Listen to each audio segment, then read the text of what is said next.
going on, folks? And welcome to another episode of the Jake and Joe Bengals Postgame Show presented by First Star Logistics. Another tough one to swallow for Bengals fans. He's Joe Goodberry. I'm Jake Liscow, and we are Jake and Joe of the Jake and Joe Bengals Postgame Show. Welcome back if you've been with us all season long. If you're new, we've got some great swag to give away, some starter jackets today, some PlayStation. What number are they on? 5, I think. For Thanksgiving later this week on Thursday for Thursday Night Football. Look, Joe, that was better than I thought it was going to be. And that's what we're going to talk about today. I tweeted this and I'll say it again here. It's too bad it's not, the part of the season where, you can feel like moral victories mean anything because we're well past that point. Not that they ever really count in the NFL, but we're well past the point where you might be able to make that argument. This show is presented by First Star Logistics. Joe and I really enjoy the working partnership that we have with First Star Logistics, and maybe you will too. It's where you own your future in freight. If you're ready to build and own your book of business, First Star Logistics offers Cincinnati's premier employee-to-agent program, empowering freight brokers to achieve independence in as little as 12 months. You can accelerate your career with an asset-backed leader. You can apply today at firststarlogistics.com. First Star Logistics is more than an MC. They're your launch pad to a future in the freight industry. And if you're looking to win that starter jacket, we've got a winner from the Twitter giveaway, from the X giveaway. Make sure you're following at First Star Log on X for all those details. And it's going to be hashtag First Star Logistics 1 in the chat. You can enter that once in the chat. Any more than once doesn't help you. I promise. It doesn't get you multiple entries. And you'll have a chance to win that starter jacket at the end of this show. All right. Moral victories don't count, unfortunately, because this would have been a moral victory for the Cincinnati Bengals. It would have been maybe the first moral victory of the season for the Cincinnati Bengals. I mean, from an EPA per play perspective, Joe, this is their only game this year. And I need to refresh this to make sure it finished this way. But I think it's the only game this year since week 1 against the Cleveland Browns that the defense was actually a value add to this football team. And it was. It was their best game this year. No doubt. EPA per play. Yeah. And I think by eyes too, right? I mean, and then there was situational play besides maybe that Browns game because it's the Browns. But, Exactly. So given the opponent, right, given the situation where the season's on the line, we've been saying this for like 4 weeks now, but it still is. And given that we have lost faith in a lot of these players. I mean, someone like Gino Stone coming off one of his worst performances in his NFL career to start off hot. I mean, they were flying to the ball, everyone on the defensive side. Stone had a great game, I thought, overall. From third down calls at the end of the game, that sending a blitz and getting a free rusher in front of Drake May's face, to goal line stands twice because they had to redo it after the Dax Hill penalty. It was a good defensive game. You wish one more play could have been made at some point, especially because the pick six was given right back on the offensive side. I look at this and say, on one hand, we need these defensive players to progress because a lot of them will be on this roster next year. We've talked about this before. Yeah. It's still a necessity to see this defense play well. But on the offensive side, with them falling so far down the last few weeks, and we said this may be coming, it's such a tough game to swallow because you had it there and you know how close you were to Burrow coming back, right? And T. Higgins goes down. You don't have Jamar Chase because of a one-game suspension. Like, you get to that moment and the offense is failing and you just say, what an opportunity or what a missed chance to beat one of the best teams in the league and really propel yourself to with Burrow coming back to really feel good about, hey, maybe they actually can. Imagine if they won this game, the defense played well, and now we're going into Thursday night Thanksgiving with Joe Burrow. I mean, that would be such a fun thing to talk about, but we're not there. We're not there because the offense couldn't get it done. I mean, we could talk about plays that the offense could have made. We could talk about plays the defense could have made, and we will. I have a big problem with Zach Taylor in this game, Joe. Oh, me too. I have a huge problem with some of the kick decisions in this game. I think that given the margin in this game, that's my biggest issue is the kick decisions from this team on middle of the field situations on 4th and 1 or 4th and 4. There was 2 straight kicks on 4th and 4 from the 37 when they're trailing. There's a 4th and 1 right around midfield where they take the delay of game, end up kicking from their own 40, could have gone for it from the 45. I think you have to go for those. I think the robot thinks you have to go for those. The early field goal in this game that Evan McPherson hits from 53, 54, that was another situation where the robot thinks the Bengals should have gone for it. I'm more okay with that kick decision because of the way Evan McPherson's been kicking this year when he's not kicking with non-K-ball, which is one of his kicks being well short. Besides that, he's been pretty good this year. Yes. And he was good today in a winless day. It was a really good day for kickers. Great conditions for kicking, apparently. No real issues with that one. But then there's 4 other punts or so that I really take issue with those decisions. And I think that is a big reason that in a game with a tight margin where the Bengals had a chance, they come up short. Yeah, I'm with you on all those. I tweeted about them during the time because, early in the game, I'm always more forgiving for those. But as long as you can recognize later in the game that, hey, the pressure is starting to mount, your possessions are starting to dwindle, you need to convert here. And at that point, the Patriots figured out their offense to the point of at least the bend don't break situation was being employed for the Bengals defense. They're letting them drive down the field. They're quickly 4 or 5 plays getting back to where you punted from. That's when you see that you can't punt anymore. Like you got to go for these. You got to have faith. Now I wonder though, given each of those, Flacco didn't look right today again. And I wonder if he's just not feeling like he's got a good quarterback back there. Does he not have the weapons? I mean, Higgins was locked up and I'm watching the offense all day and I'm like, it's Chase Brown or nothing. I thought the offensive line was good. I thought Chase Brown was good. Maybe they should have leaned on that harder. I had more problems earlier in the game with some of the first to second down back-to-back calls. It seemed like, okay, we have a pass on first down. I think caught like a comeback for 3 yards. And they immediately go for a run for 2. Well, you're just amazed. I mean, you're accepting a 3rd and 5 situation by doing that. And I talk about the 2nd and 10 runs a lot, but anything 2nd and 7 plus, and you're running the ball, I've got to question it because you're accepting a 3rd down proposition. And they weren't good on 3rd downs today. And they shouldn't have felt good. That's another main factor in this game. They're 3 of 13 on 3rd downs. Every 3rd down they got to, it was like, here comes a punt. Like that was my feeling. And go ahead. That's my point is they shouldn't have felt good going to 3rd downs because of the quarterback, because of the receivers, because you didn't have all your weapons there to really feel good on 3rd down. And they kept accepting 3rd downs, far too many 3rd downs in this game. You shouldn't get to that many. And here we are, the whole game. I'm like, that just feels like they're playing with fire for them to even get this close at the end of it. I was really upset with Zach in this game just because I thought the first 2 drives, the play calling was inspired. I thought they had a lot of misdirection. We saw different packages. We saw different concepts. They didn't execute, right? We had Flacco taking a bad sack. We had Flacco, I think, missing an open receiver on that second drive. It might have been the first drive.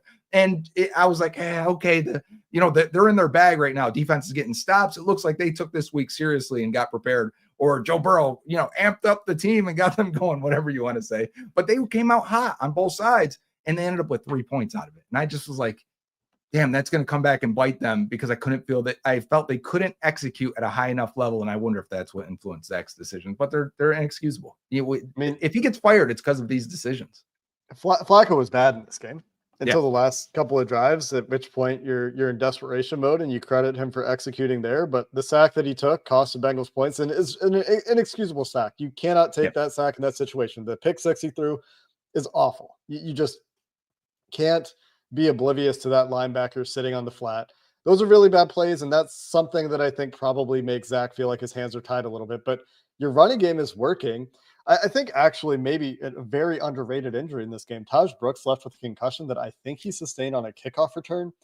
Yeah. And the 2 running back package they had was effective. Taj Brooks was not very effective as a runner.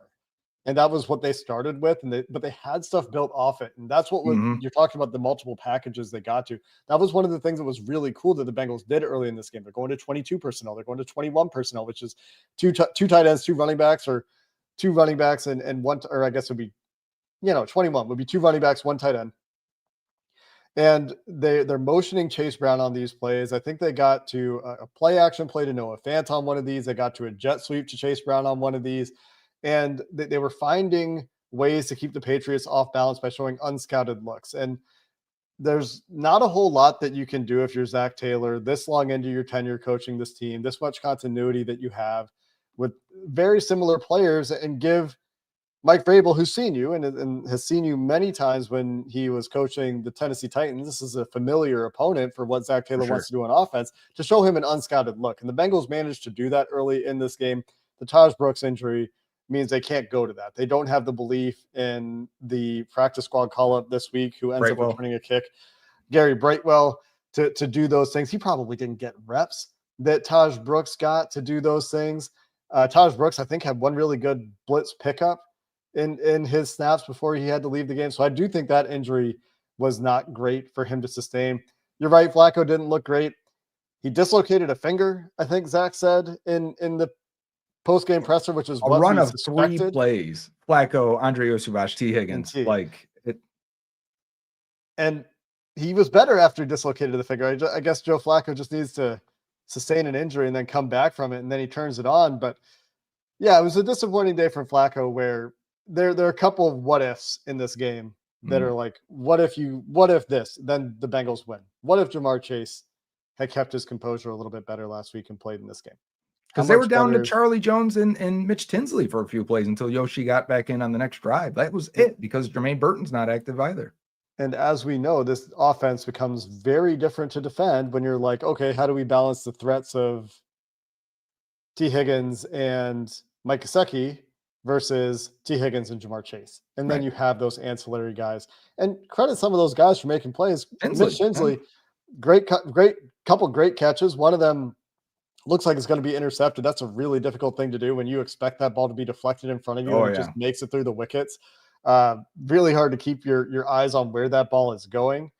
And then the touchdown catch, obviously just a disgusting release. And we can look at that play, an absolutely gross release to absolutely toast the best corner on the New England Patriots football team. Yeah, Christian Gonzalez is good. Very good. And you just, oh, do I not have that play? Of course I have that play. And that's just a great individual play from a guy who isn't expected to win in these spots. So Mitch Tinsley up top here, and just watch the release, Joe, and I'll let you talk through this one. Yeah, so while this is happening, at this point I said, Tinsley touchdown. And my son looked at me and then looked back, and it's caught. And he was like, how'd you know? I was like, the release was crazy. And when they showed the replay and, close, it was even nicer. And he's done that every single time on these fade balls inside the red zone. His release package in that situation is I'm surprised they haven't gone to him more often than this. And it's a good throw by Flacco at this time when we had very little confidence in the offense. They had 6 points to this point. And I was also wondering, here we are, fourth quarter, under 5 minutes left. What is the last offensive touchdown they scored? And, it ended up being this one, as it happened right after I thought it. Great play for Mitch Tinsley there. Yeah. Unfortunately, at this point, a little bit too late, although the defense does step up and make a play. So anyway, I was playing the what if game there a little bit. So there's 3 big what ifs for me in this game. And you could argue that there are more, but there are 3. The first one is Jamar Chase. What if Jamar Chase plays? Yeah. What are the chances the Bengals win this game if Jamar He's Chase their best player. Jamar Chase plays? The second one is, what if Joe Burrow plays? Yeah, that's their other best player. The third question is, what if they just go for some of those fourth downs? We've talked about those. The Burrow decision, that the coaching staff ends up deciding they don't want him to have to play 2 games in 4 days, 5 days. And the broadcast was talking about Burrow was sore after returning to practice this week. Not sure if it was general soreness or. That's what I heard. Did you hear that as well? I did not hear toe, but it was. No, not toe. I meant soreness, the soreness part. I know. I was just saying I did not hear toe specifically. It was a very generic report, though, that left me wondering, what about you? Like, are your legs just sore because you're running around a little bit more? Like, is your arm sore because you're going more? Like, what's sore here? I don't know what the risk of re-injury would be for Joe Burrow if he had to play 2 games in 5 days. We can look at one thing here. What do you got? And then we can talk about the defense, because the defense did play well. But I wanted to look at this with you. I know you'll be looking at this throughout the week, and it's not going to be entirely up to date as they're getting it up to date for games that are finishing here. But the New York Times has their playoff machine here, and we'll zoom in on this. And I found a way to make it 94% for the Bengals. Oh, the Steelers lost then. So I haven't. The Steelers lost. Yeah, that was a big one when I did these simulations earlier. And So the Bengals have to win out. That's where it starts. And if you're wondering, like, what is Joe Burrow coming back for? What the Bengals have to win out. And then there's a couple of other results that really, really help the Bengals if they happen. Because the Bengals play the Ravens twice. That's big. But the other thing that needs to happen is you need the Steelers to lose.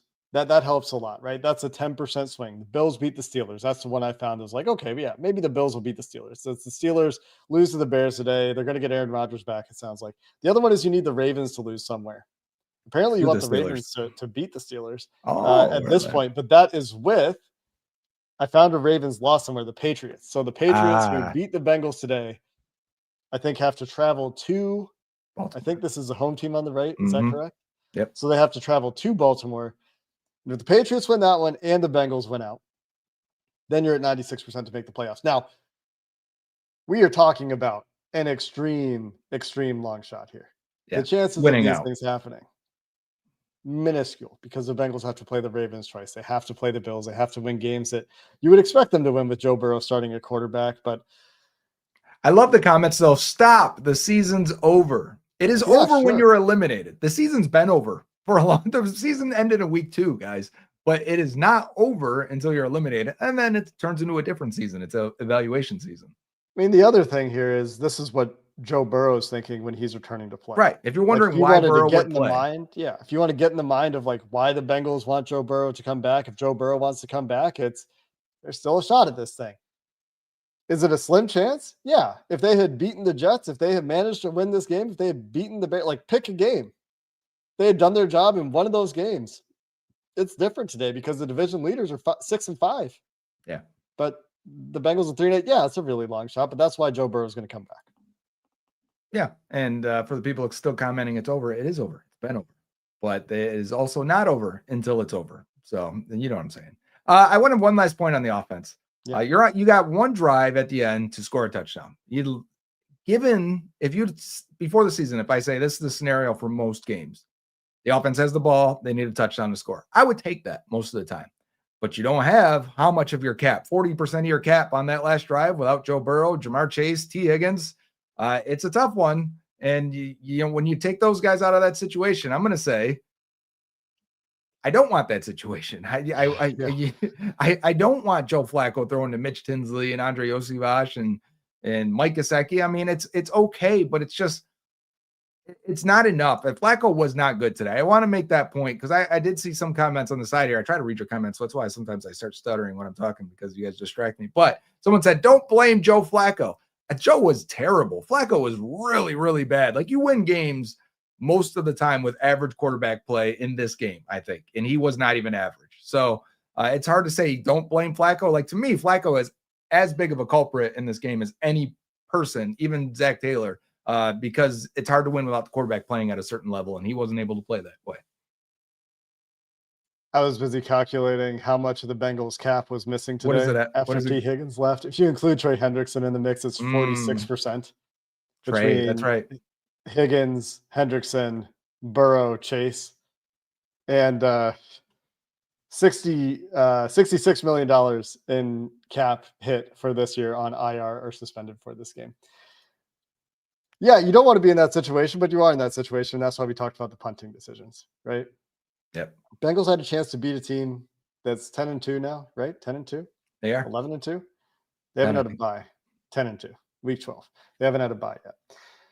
I said though before this game that the Patriots hadn't played anybody, and so I wasn't sure if I bought their defense, and I don't think their defense was great in this game, but I don't know. You just didn't get enough from your offense. Joe Flacco wasn't playing well early. It's really frustrating when the run game is working. Yeah. And when your defense is working, because Gino Stone came out and had probably the best game in his Bengals career, or certainly the season. Like he was legitimately good early in this game. The interception was a gift, but the return was good. Got downhill quickly, got decisive, got to the sideline, got to the end zone. You credit him for the return. Credit Demetrius Knight for laying out the quarterback, blocking on that return as well. That was fun. But the run stop early, the run support throughout this game Gino Stone, according to PFF charting, had 10 tackles in this game, 7 of those solos, 0 missed tackles in this game, Wow. according to PFF charting, 4 defensive stops, and was a free runner. And This like is you why it's said, more frustrating, though, because he could do this stuff more often.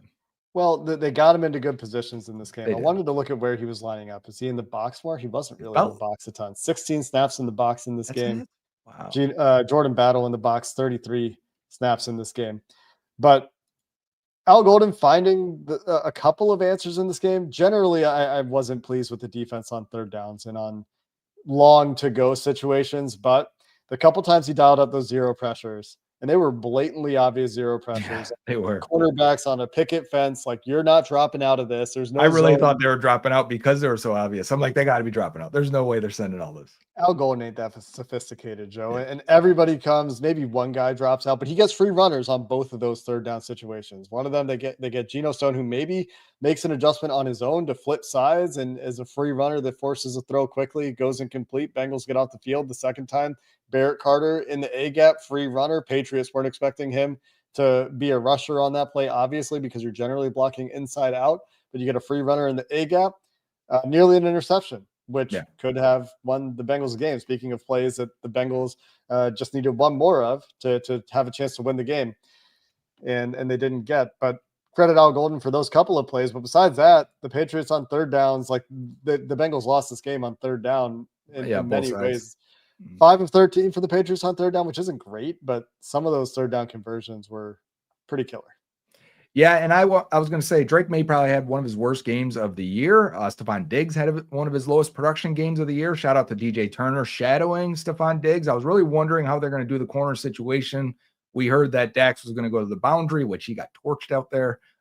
He did have one pass breakup that I thought was in the slot versus Matt Collins.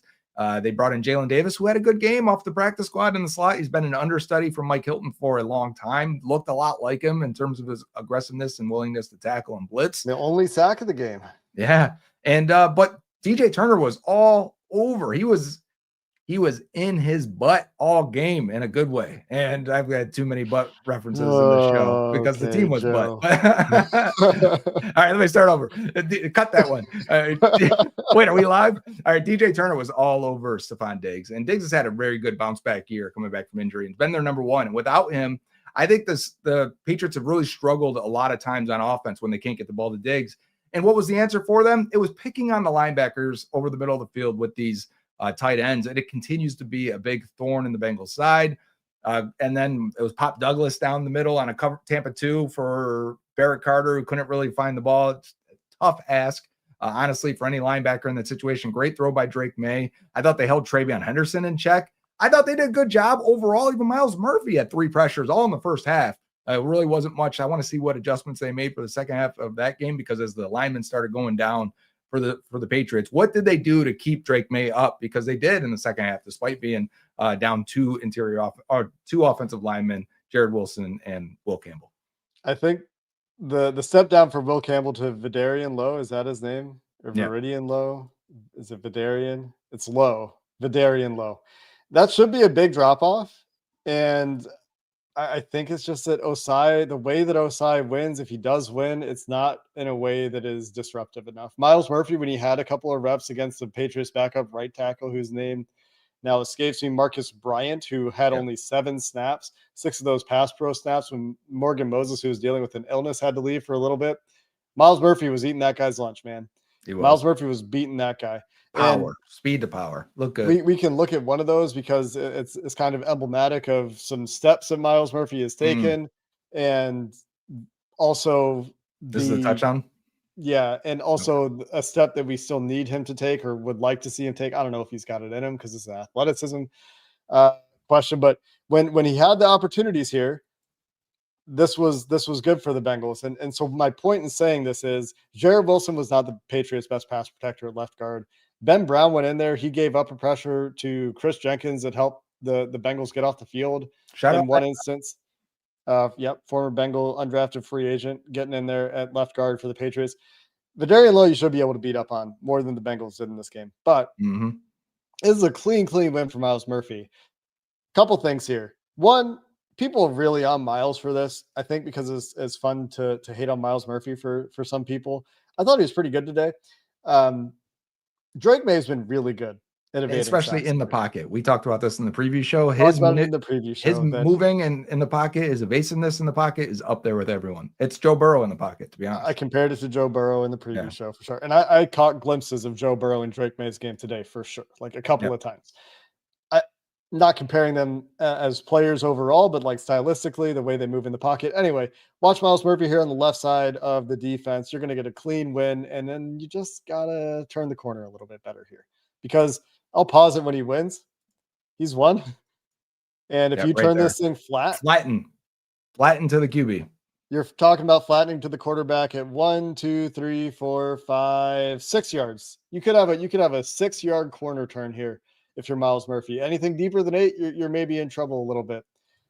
And then you just are getting drifted. You're drifting upfield. You get pushed in the back a little bit at the top. And now where are we behind the line of scrimmage? Here's 5, 6, 7, 7 to 8, close seven to 8. and 7.5. And by the time There's you're 8, turning, 9. you're just too deep. So turn that corner a little bit better. You maybe get the sack here, but you also have to credit Drake May for stepping up there, because it is a nice play from Drake May as well. No doubt. And I think we got a bust in the coverage here. Gino Stone goes down to the flat, and I think that's Dax. No. It's a linebacker that comes across and also covers the flat. So I don't know what the confusion was. Somebody should have carried that tight end further. Yeah, that's Demetrius Knight, who ends up in the flat and looks hesitant in doing so. I would imagine that Gino Stone was right here, because he was so confident about it. Yeah, the way that he's screaming down at the snap, but who knows? And that's why motion at the snap, especially on this jet motion, works. It confuses, it challenges your rules on who's got who. So Gino may have thought 3's getting the ball there, and I'm going to scream downfield, and he was wrong. So I don't know, actually. Hopefully we'll get some clarity.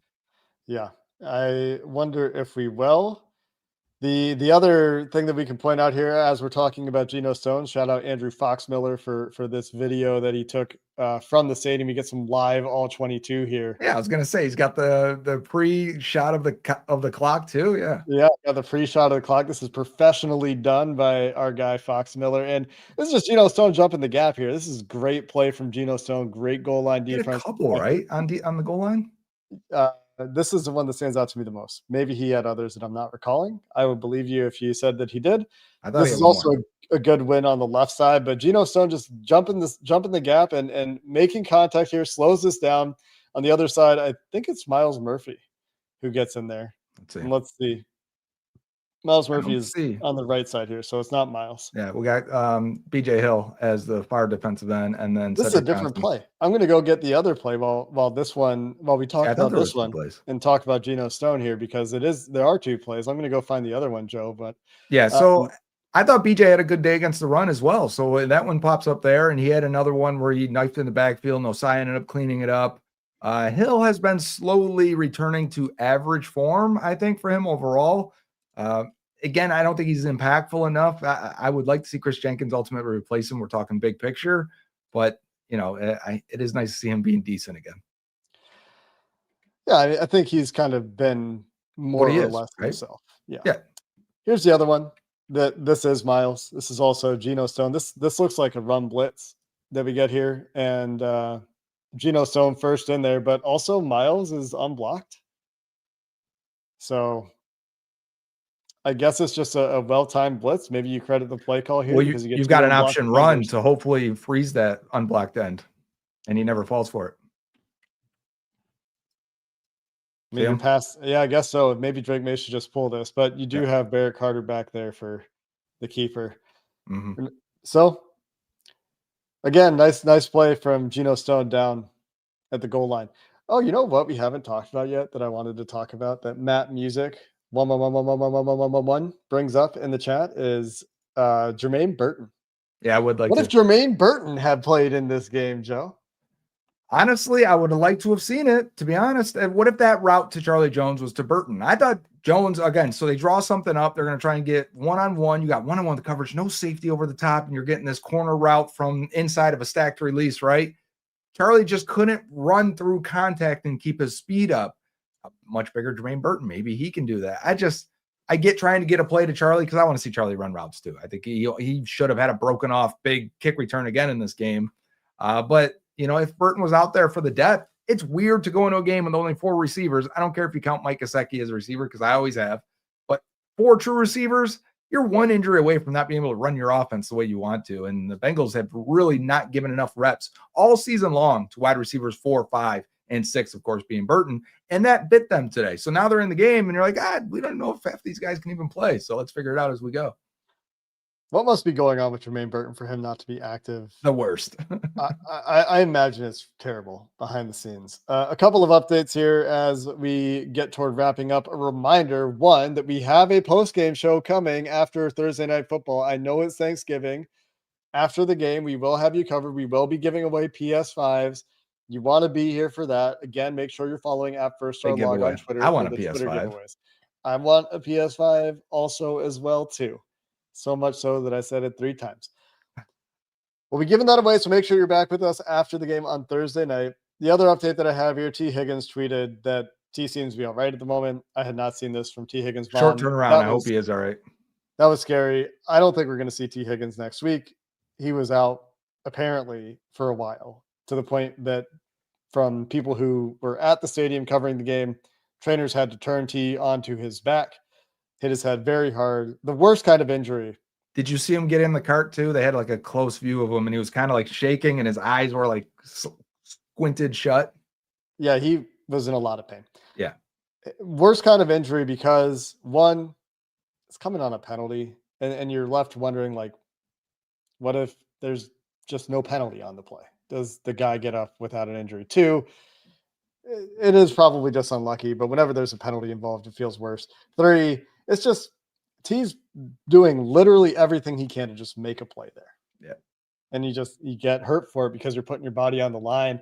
And those are the ones that I hate to see them. So those always feel a little bit worse to me. So hopefully T's okay. Hopefully he gets well soon. Can't rush him back though. Concussion, Thursday night game. We're probably gonna be talking about Burton again then for Thursday because we'll be down a receiver. Are we? Or are we Tinsley time. More Tinsley time. Are we just done with Germaine Burton at this nice point? catch by Yoshi also. A couple nice catches today, I should say. One that sideline one on the first drive, I want to say it was, and then deep middle of the field on that last drive. Yeah, he was solid. He was. I mean, honestly, a lot of guys on this team are solid in this game. Like Dalton Reiser came in. We'll see how the tape looks. Shout out to Dalton. Yeah, I thought he was very good as a run blocker, especially. I think you got to stick with Reiser the rest of the way. Mm-hmm. I thought Orlando Brown, he had maybe one bad pressure game for him. Yeah. He was pretty good. Marius Mims, pretty good. Pretty good. Harris has continued to get back to where he was last year. I don't know if people have noticed because he was rough to start the season. Yep. The last half of the season of what we have so far of 12 games, 12 weeks, he's been back to where he was. Yep. And then Dylan Fairchild, probably the weak link overall in this game, but rookies. Yeah. He was okay. Yep.